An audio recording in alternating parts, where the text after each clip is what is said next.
Well, this week was a shorter one here in the US because we had Labor Day on Monday, but we weren't short of great content that you have shared with me throughout the week.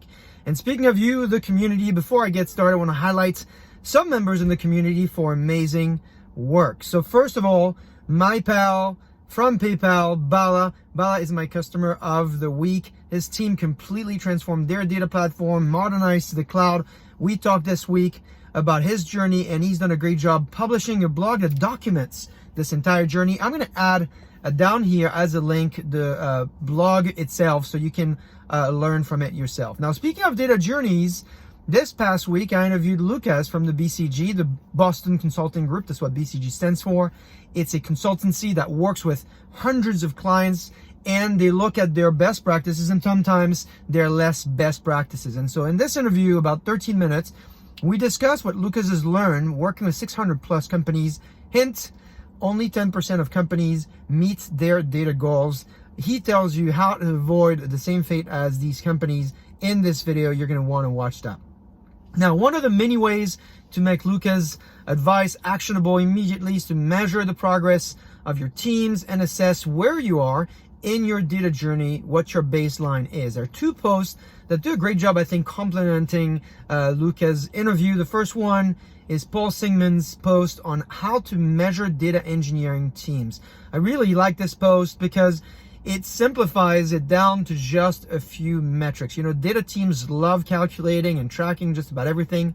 We're in the data business, but it turns out there are three metrics that matters most, and it is data quality, data uptime, and development velocity. Take a look at his blog down here in my summary blog. And then, of course, where are you on your data journey? This is another blog that Louise, who is actually in France, published. And again, it simplifies the way to think about past, present, and future.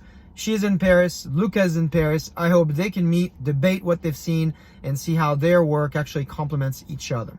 Now, speaking of industry learnings, I want to highlight my book of the week, Fail Fast, Learn Faster, Lessons from Data-Driven Leadership from Randy Bean. Now, lots and lots of great lessons in this book. Of course, my favorite quote from Voltaire is in there. Awesome one-liners like weapons of math destruction when people misuse the data. The book is packed with lessons from companies like Anheuser-Busch, American Express, the Munich Re, Cigna, Travelers. I'm missing many of them. I wrote a longer review on my blog, but my favorite section is on page 197. It's this page here because it is the 10 commandments of data-driven organizations. The 10 commandments for data-driven business transformation.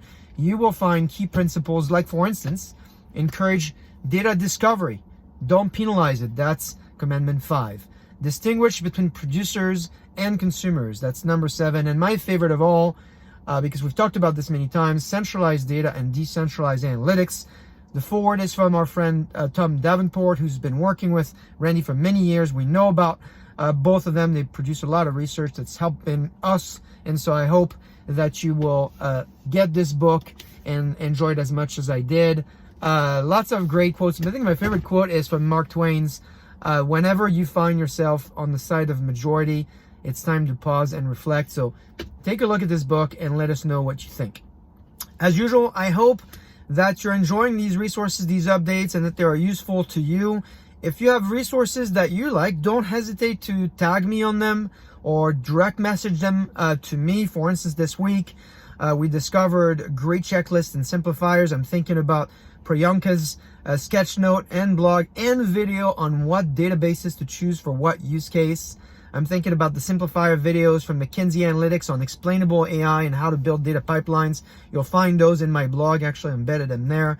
And then, of course, Tom's cloud migration checklist. I love checklists because, in the wise words of Atul Gawande, the author of the Checklist Manifesto, humans are built for novelty and excitement, and good checklists are precise, efficient, to the point, and they're easy to use even in the most difficult situations, which I'm sure you'd agree cloud migrations are not trivial.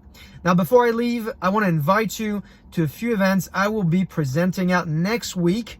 We have a Looker's Beacon Conference. That's next Tuesday. I'll be presenting there in the morning. Then in October 5th, I'll be at the Dedicated Expo, and I'll be at Google Next on October 12th to the 13th, I think it is. And then finally in November, I'm presenting at Looker's Joins Conference, November 10th. Like I said, short week this week, but as you can see, lots going on. Have a great week. I hope all this is helpful to you. Let me know what you think, and I will see you next week.